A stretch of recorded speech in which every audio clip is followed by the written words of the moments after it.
Hey everybody, way off topic, but I just thought I'd throw this one in. One of the chores you have to do is still hem up pants, patch pants, especially hemming up on me. I'm so darn short that I have to cut a foot and a half off every one. I just pants last night, 6.5 inches off them. So I just thought, if you think I'm a slow builder, hey, I'm even slower at sewing. But I bought this old machine, 30 years ago, 35 years ago, I don't know. Got it in an estate sale, so it was used then, or an auction sale. And it still works, still holding together. See, it's yellowed even, everything else, and all the plastic, but it's still holding together. And, my iron, my box of thread, needles, whatnot. I have to have lots of needles for the machine, because I broke 3 of them last night. But hey, you can see the old jeans, patched up, may not be the prettiest, but that will hold. I always save my scraps when I cut the bottom off. There's the scraps off a bottom pair of pants. And my overalls had holes everywhere on knees and other places. So I, cut off 6.5 inches. And again, I don't know what I'm doing really when I sew, so I folded it over where I needed it, pinned it, and I ironed it to get a nice crease. And then I measured up 3/4 of an inch and measured up another 1/2 inch, cut it off there, folded it over, ironed it to get another crease on the inside. Then I pinned it, and then I did 2 rounds of stitching. So, and I got to bed at 2 in the morning. But hey, had to get done. I've got 2 more pair of jeans that really need it, but it just takes me forever. I'm just so darn slow. But especially with jeans, I can't stand buying $15, $20 jeans and paying $10 to hem them. I mean, God. So do it yourself. My mama taught me. Hey everybody! Just a short update today. I was working out here. It was sunny for the most part. Got caught in a couple of quick little showers, but they blow over in a hurry. But they're calling for rain and hail and everything coming in quick. There's storm warnings up on the TV, so decided to better bundle it all up and close everything up, tarp it all down. See, rain's coming in.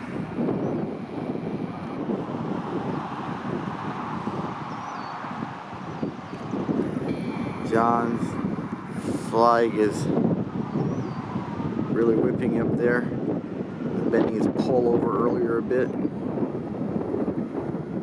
cleaned up the site, put everything away. Kind of nasty to the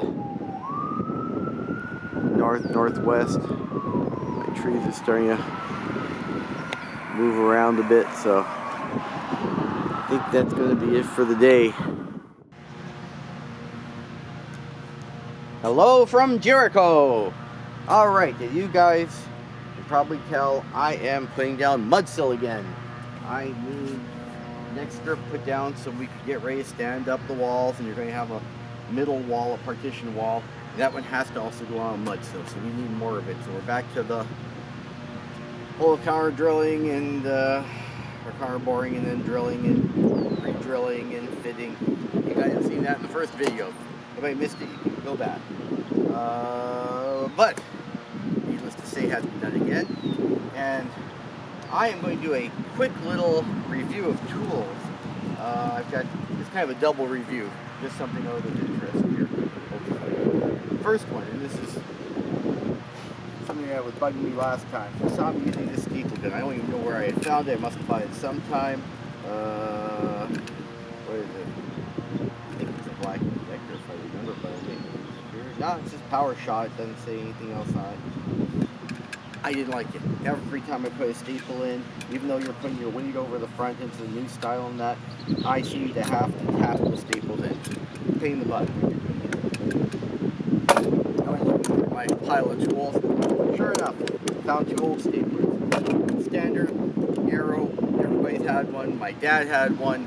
He used to in fact change the wallpaper on the shoe store displays with this one. Every month or so he would go up there and we'd strip all the paper down. We'd be there stapling it up. You didn't put it up for real. You would only staple it up so that it would just be for that display for that month or so, and then pull it all down. Used one of these most of my life. Good stapler. Never had a problem with them. But I remember at some point, I almost forgot I had bought this, and it must have been way back in the 90s. Same with that stapler, but it's a Craftsman. Not only is it a Craftsman, it's an old Craftsman. It's actually made in the USA. Something you don't get anymore. I don't even know where Sears makes all this stuff anymore. I was told it's all offshore now, so I question if any of it's the same as it used to be. But this I picked up, like I said, probably 25 years ago. All the staples went in. Didn't have to tap a single one. It still works the same way. It's still pressed down on it. It's backwards almost, if you will, compared to a normal stapler. But everyone drove in. Everyone went in fine. Nice heavy made steel.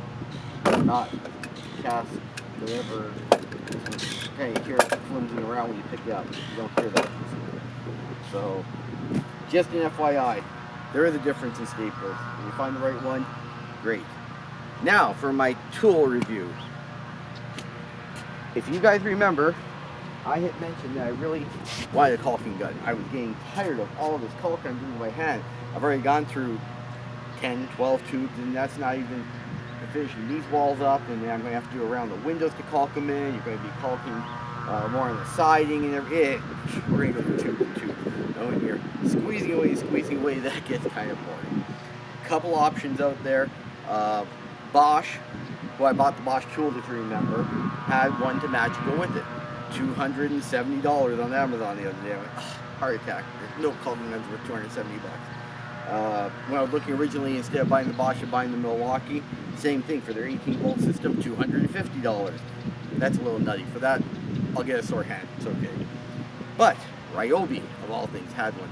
I think it was $45. I said, you know what? For $45, let's give it a try. Problem for $45, no batteries, no charger. That's where all the money is. And of course, you can't use a Ryobi tool in a Bosch battery, or so most people think. So first off, this is how they shipped it. Home Depot. Everybody sells them. You can buy them anywhere on Amazon, on all over the web, and that. $45, I think, or something like that. 49, whatever it was. Literally just shipped in a box like this. Hole in the box. I had to open it. I should have put it on video, open it, but not the best way of shipping. Maybe it would have been nice if they had double boxed it, but since they didn't, that's how it came.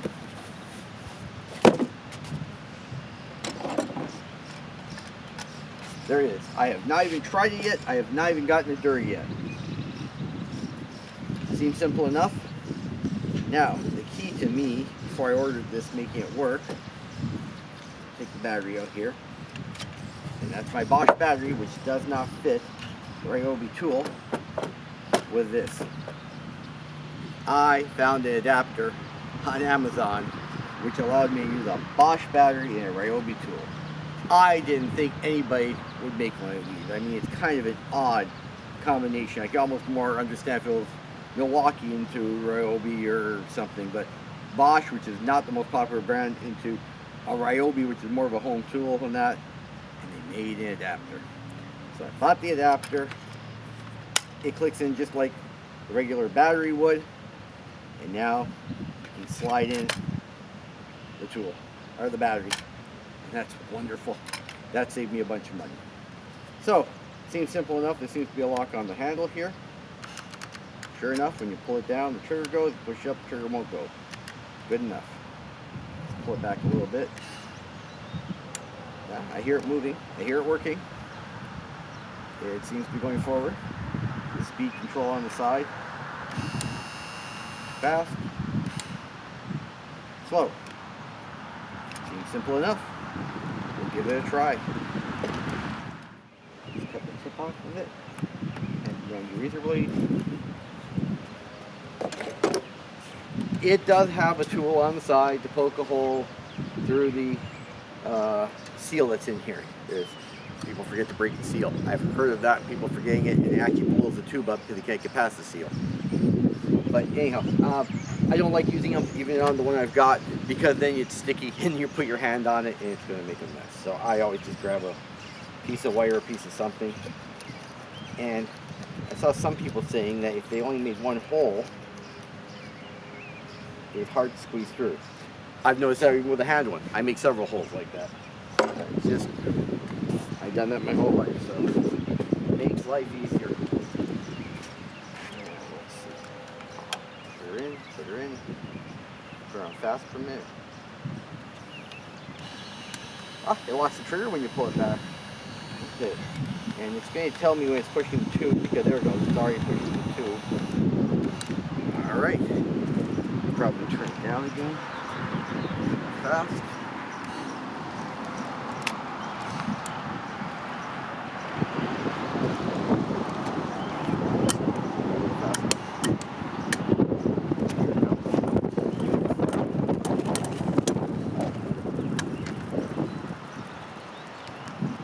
And here it goes.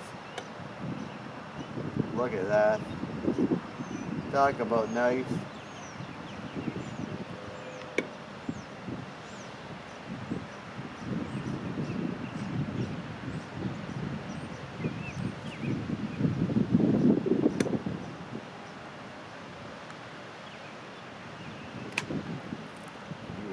Oh, I love that.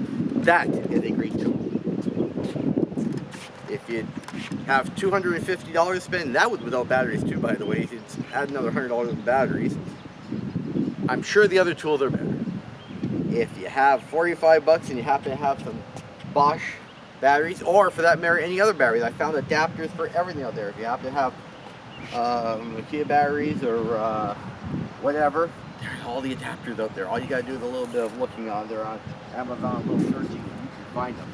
And that really does make a difference.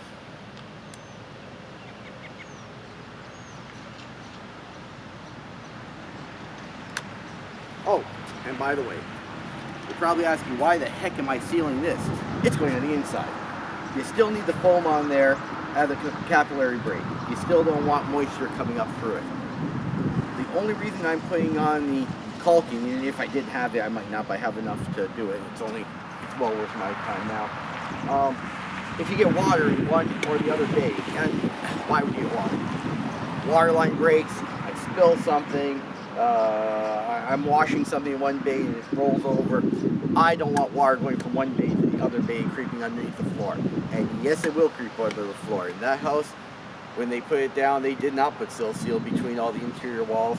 And yes, I've had a washing machine go over on me, and it has had water go out into the hallway. You just see it coming up under the floor. Luckily, it's all cement floor, but I can clearly see it coming under. Much better if I can just seal it down now and not have that problem later. So, again, overkill 100%. Nobody else would probably do this, but why not for a couple dollars in cost?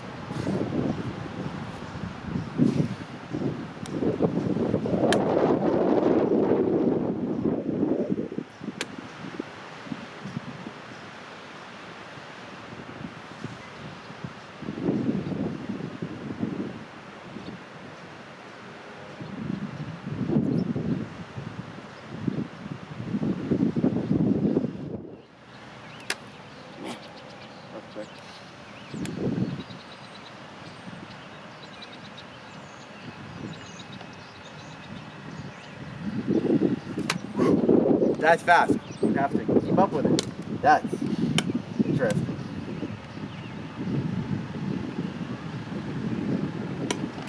There you go. Man, that was a little scary. You got to get used to it. All right. I think we're ready to go. We'll put the next sill down. Sorry, you should be talking to the camera. I think we're ready to go. We'll put the next sill down. Fantastic. Well, that's my review of my caulking gun, Ryobi. It actually works darn good. No complaints.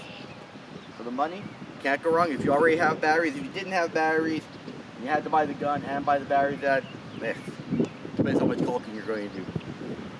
But since you already had 4 batteries and bought the adapter, it works wonderful.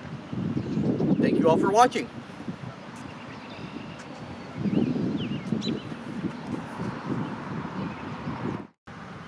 Okay, it looks like we're gonna have a whole day of tool reviews. Not on purpose, just I was trying to put the last Tapcons in, the concrete screws down that sill, and I think my hammer drill is finally giving it up. It seems like the clutch is slipping when it tries to drive in. After 25 years, it's drilled a lot of holes and put a lot of screws in. I don't even believe it was ever meant for putting screws in. I've just used it in hammer drill mode to put the screws in as a driver. It's worked, but after this long day, it owes me nothing. So, I still may try to do it with that and see if I can just finish the job, but I remembered I just bought the little impact driver. And if you watch all the videos and that, people are taking lug nuts off and on their cars. They're driving in everything they can. This one is supposed to be called the Freak by Bosch. It's 1,800 inch-pounds of power to drive these things in, which is probably more than most of them. And anyhow, who knows? I always take it with a grain of salt when people tell me specs. You hope that they're not lying or anything, but yeah. Anyhow, why not give it a try? I only had one end to fit this. That may actually be my limiting problem because the end I'm using was a Klein end, and I don't know. I have my others. I tried to use one the other day with that Bosch driver, and it just spun it out. But we'll try it, see if it hurts. It's supposed to be made for impact duty. This is all supposed to work, so let's see if we can get one to go in.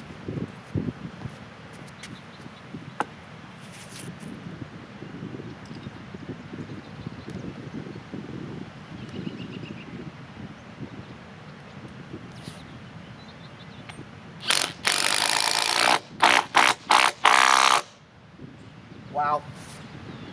Wow. That did a million times better than that. That just picked this up, drove it, and didn't think twice. That is amazing. This has more power than that for driving. Now, it's specifically made for driving, but it has more power. Let me, there's Adobe, give a wave. Let me reposition the camera. I'll show you another one. That is amazing. Aha. I love it when a tool works. That's 2 in 1 day with success. That's amazing. Let me move the camera back here a little bit. And let's see if we can zero in for you guys. And let's see. There's the hole. Again, these are concrete screws. They're pretty fierce to drive in. So they take a lot. Ha! Ha! I like this.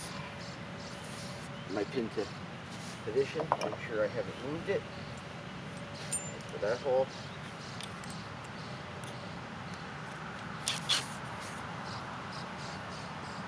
Get it lined up in my lines.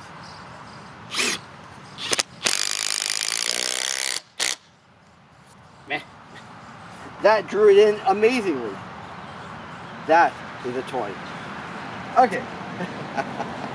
I love it when a plan comes together. That is an amazing toy. Everybody should have one of those. That little impact driver. That's the one that, again, $342. I got $200 off. It was just amazing. They were selling out of them at Lowe's. At Lowe's.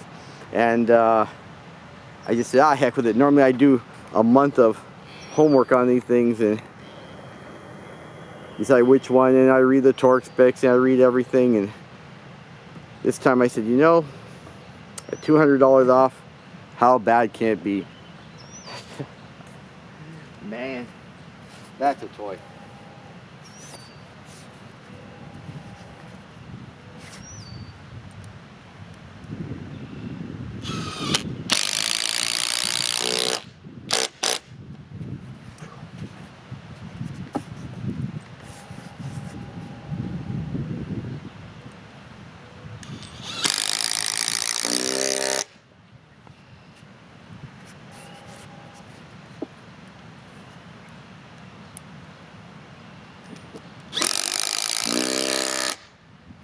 Is nothing. Okay, highly recommended. Not just recommended, highly recommended. I have seen people with other machines weighing, costing a lot more than this one that couldn't do that. So that's, wow. Okay, and the end did hold together in my little Klein. And I don't know how long it will or not. You already see it's already, I'm sure you guys can't see on the camera, but these corners are already rounding out, and that's, I might have to find a better one. But it's got to be a special end because it's got to be long, because you pull the collar forward, it actually locks onto the little groove here. It won't take the short ones, it actually has to lock in. That's what holds it. Anyways, another tool review, another Mikey recommended tool. I think I'll go in for supper and get back out here tonight and maybe try putting the rest of them in. You guys have a good one. Take care of yourselves. Bye-bye. Night is coming and we're still working out here. Just thought I'd give a quick update on my caulking gun since I used it a couple times now. This has really been a great toy, and you do get better obviously as you use it.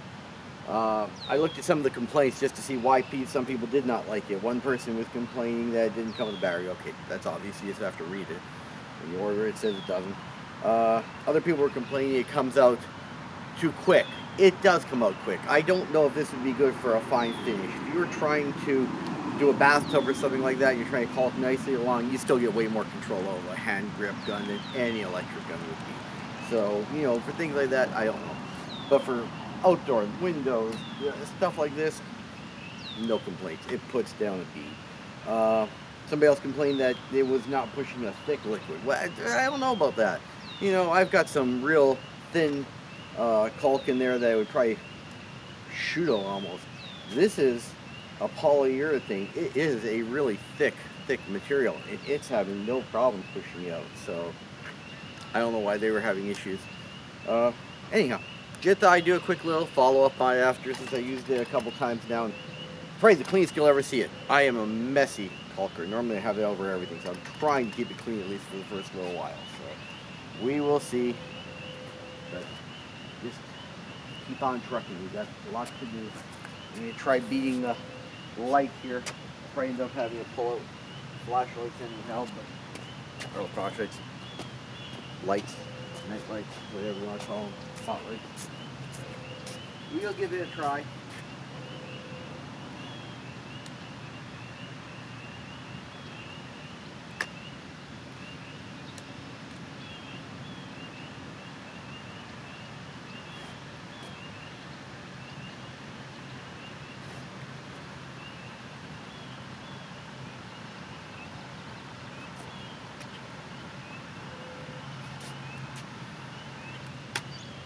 Amazingly quick. I mean, you've seen me do the other one.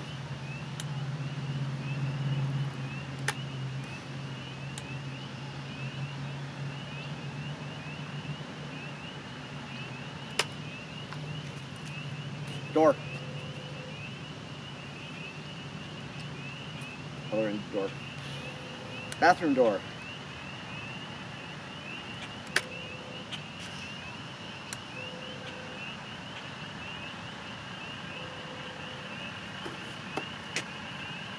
It is still 1/3 speed, and you see it coming out, so doing a darn good job.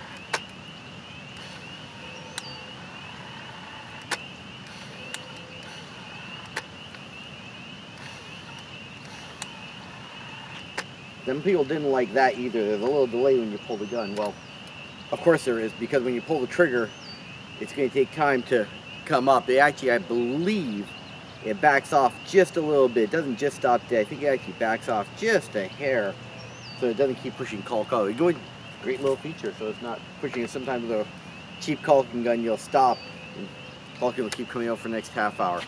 Anyways, I'm getting ready to put this down, so just wanted that little follow-up. Still definitely getting a, turn it that way so you can all see it. Still definitely getting a 2 thumbs up from Mike on this one. That's a great toy. Thank you guys so much. Have a good night.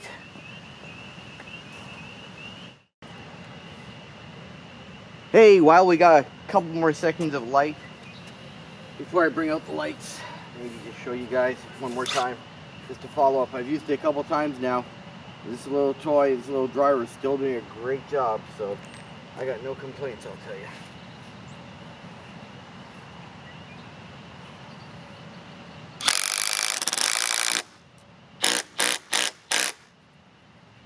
Man, does that pull.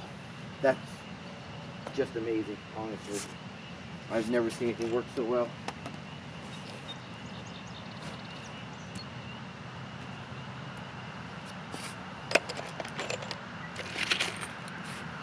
I bet you out of view by now. See if we can flip the camera and do one more for you guys to show you how well this thing works.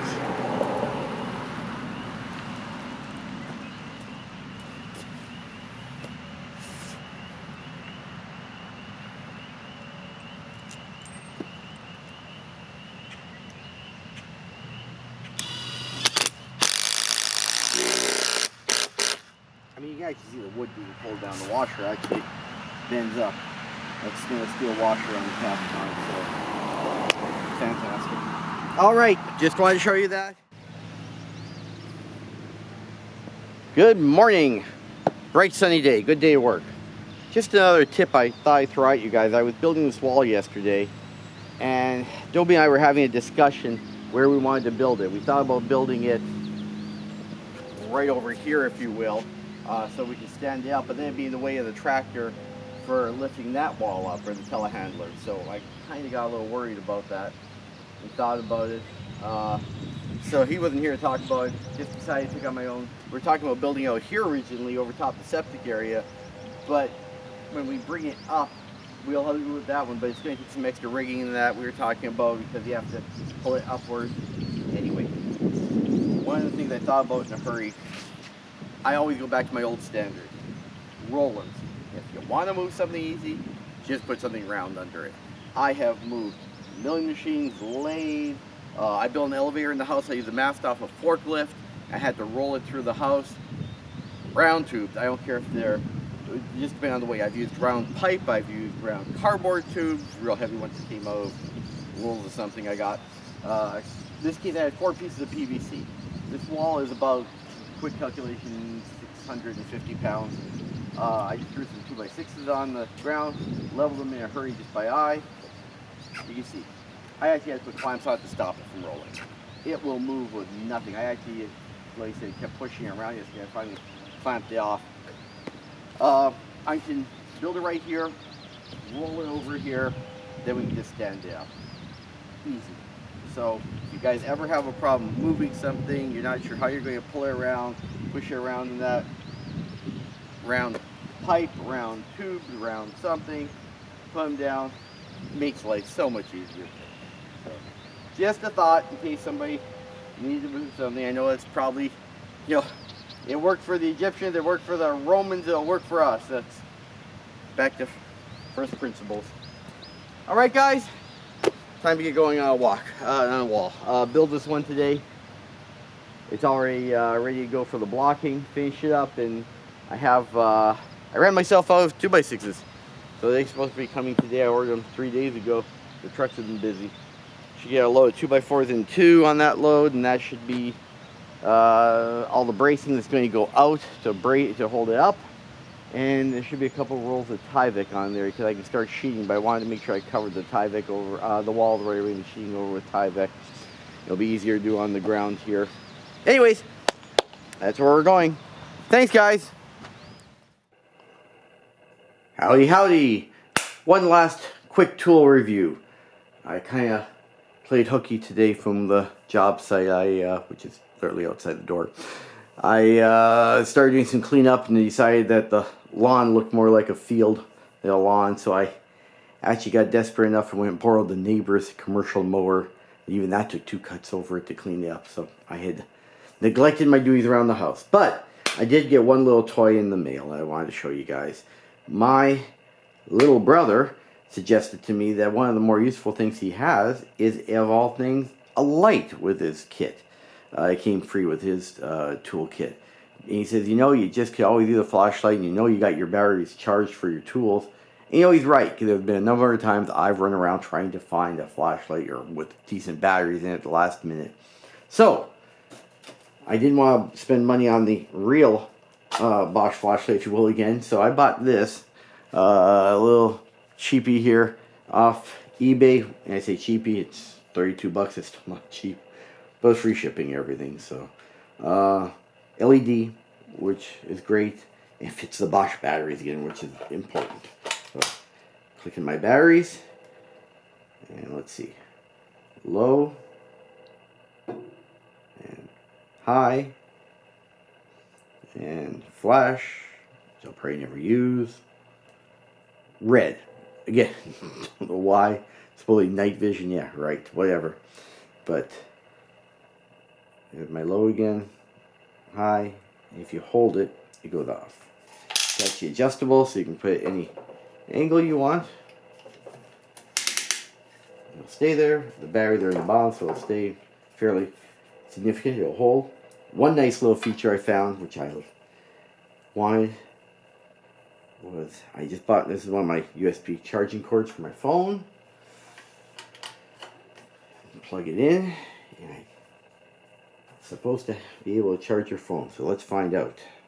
Will it charge your phone?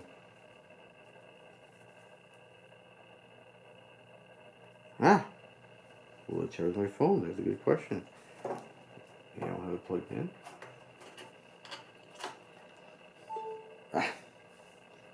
And there we go. Alright, so it works. That'd be nice to have a USB supply off my batteries, because again, the battery will last a heck of a long time. So you want to be able to charge your phone if you have a power outage. And we have had 5 days without power. I've got a generator, of course, and that, but still, it's nice to have this so you can plug it in a hurry if I'm in the field or anything. At least if my phone's dead, I can have a supply for a while. Anyhow, let me try. Good morning, another beautiful day in Jericho. Good day to get back to work. Just a little bit of bragging on myself. I normally don't do this, but you know, once in a while you just gotta be happy with your work. When I built this wall the other day, I was having a little bit of an issue. Too much of one, but and a little bit of an explanation. This is why things take me forever to build. This wall has a 2x8 behind it. The 2x8, I put in, it's nice and wide, when you call it, and where the wall's going to hit, I'll guarantee to be able to hit. Just where the next wall ties into it. Worked out perfectly. I have a couple, the problem was when I built this, I built in like a little T-shape where you hit the next stud. Problem. Had a little bit of a warp to it. What do you do now? It was out by a good, you can kind of see the red mark still there from the other night, a good 1/4 inch, maybe even 3/8 of an inch. That's not good. You don't have any, I like a reference point. I wanted the place where it ties into a wall to be straight. A little bit frustrated trying to figure out what to do. Came to me. I grabbed the worst piece of 2x6 I had in the pile. One that had a crown to it that was almost unusable. I had thrown it aside because it had so much of a crown to it.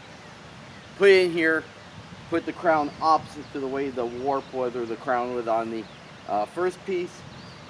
I couldn't even tighten my little clamps. Tried to, they wouldn't pull. Fine. Went and got some big C clamps. I pulled it tight. Pulled her in, nailed it down. You see there's a million nails in it to keep them tight. Pulled the crown right out. Pulled the two being opposite to each other, pulled themselves straight tight, put a chalk mark on it, it's straight. Made me happy. Then it was a matter of putting all these in. And again, anybody I work with would think I'm nuts. When people come here and help me, they kind of hold them and pop a couple nails in. I've seen them. Everybody's happy. Not the way I like to do it. You know, I know people say nails draw them in.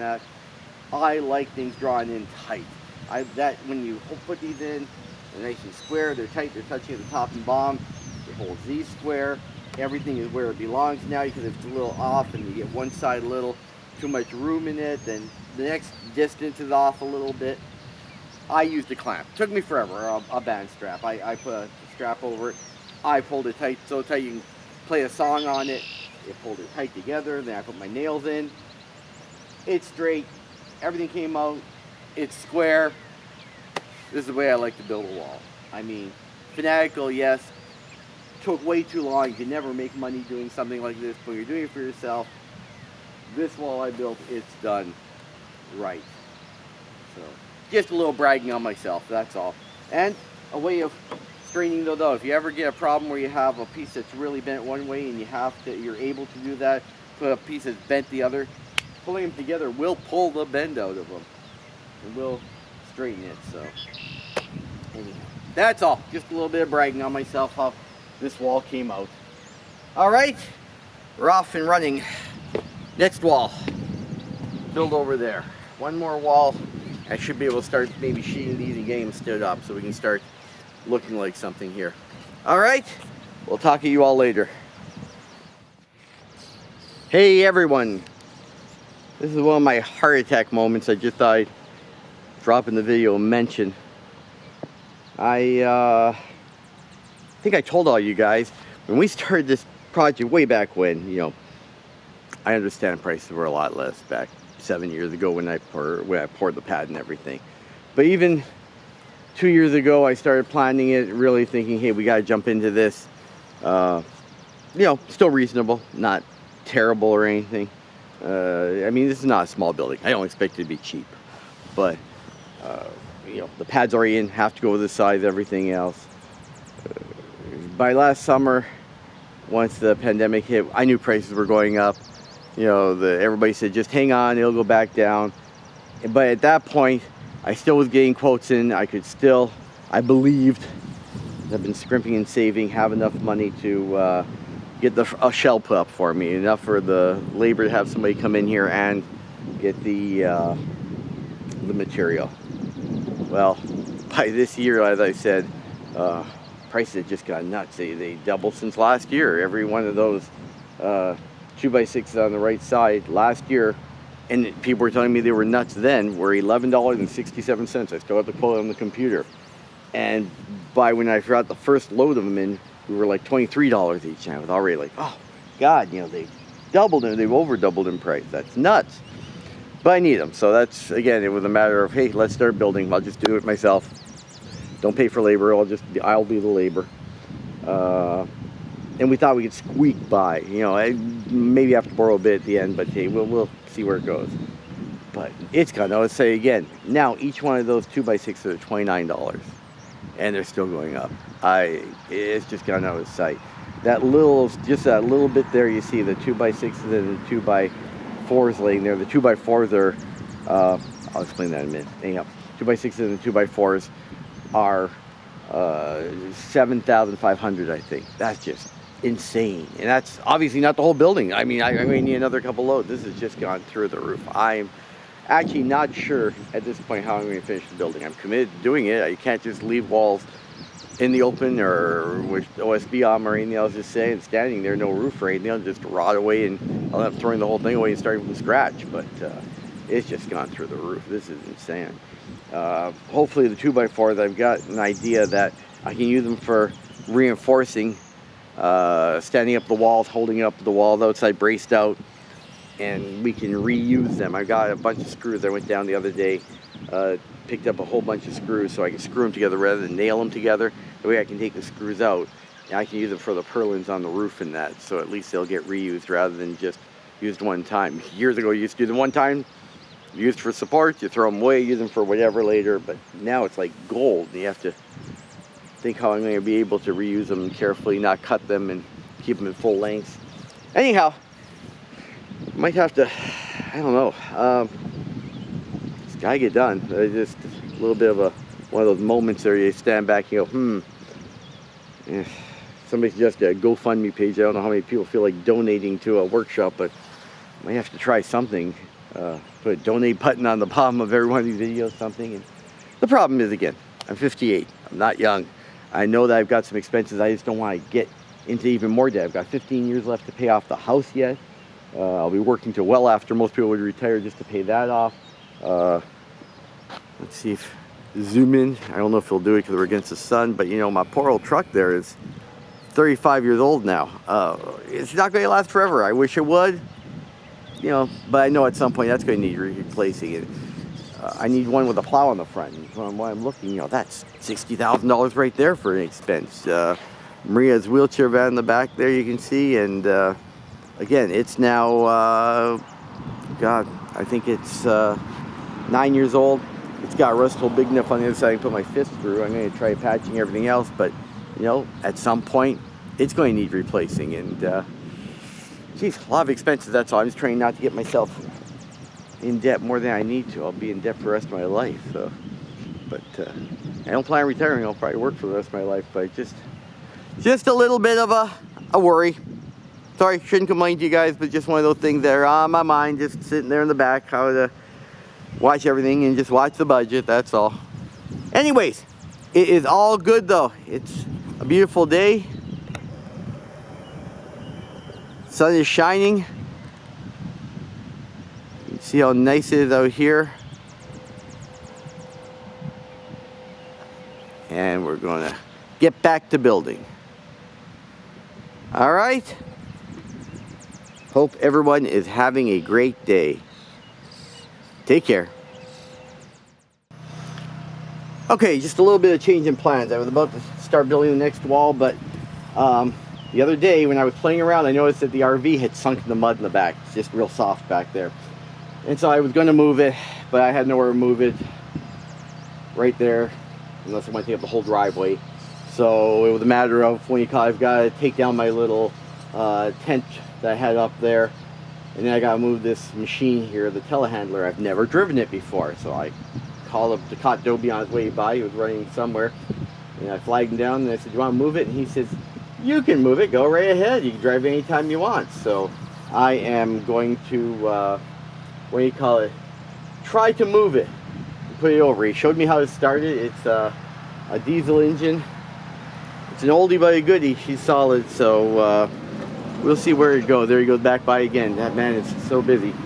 But he said, "Go ahead, move it where you want." Showed me how to start it. So we'll go take a shot at that. We might have a good laugh over this thing, but I'm not sure. The video might be long. Maria might just mute all this talking and just put some music over or something, because it might take a while, or fast forward or something, or not even include it. Who knows? But anyhow, if you guys are in for a good laugh, Michael trying to move a machine for the first time. Not even sure how the mast goes up or not. It's got levers all there, so we'll start pulling a couple of them. It can't be that hard. I know Dobie said just pull one or the other, they'll take it up and down.